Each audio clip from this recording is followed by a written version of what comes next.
ወላጅ አባቱ ከቀበረ በኋላ እዛ ቦታ ላይ የነበሩ ኡስታዞች እንዲሁም ሰዎችን ያስለቀሰው የሟች ልጅ አሳዛኝ ንግግር።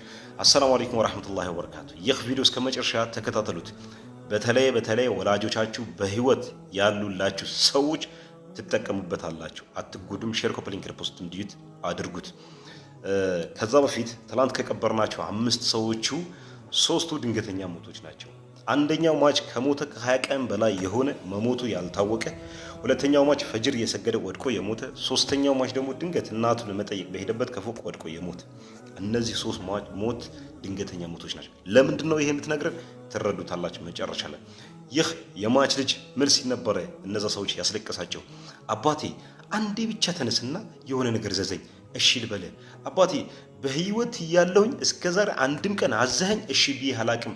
ዛሬ ግን አንዴ ብቻ ዘዘኝና እሺ ልበለ አባቴ ተነስልኝ ሲል እዛ ጋር የነበሩ ሰዎች ሁሉ ሁኔታው አሳዝኗቸው ሲያለቅሱ ነበር። ወንድሞቼ እህቱ፣ ዛሬ ወላጆቻችን ከኛ ጋር እያሉ ማንነታቸው ወላጅነታቸው ረስተነዋል። አንድም ቀን ሳንታዘዛቸው፣ አንድም ቀን ሳናስደስታቸው የራሳችን ፍላጎት እያሟላን ብቻ እየኖር ነው።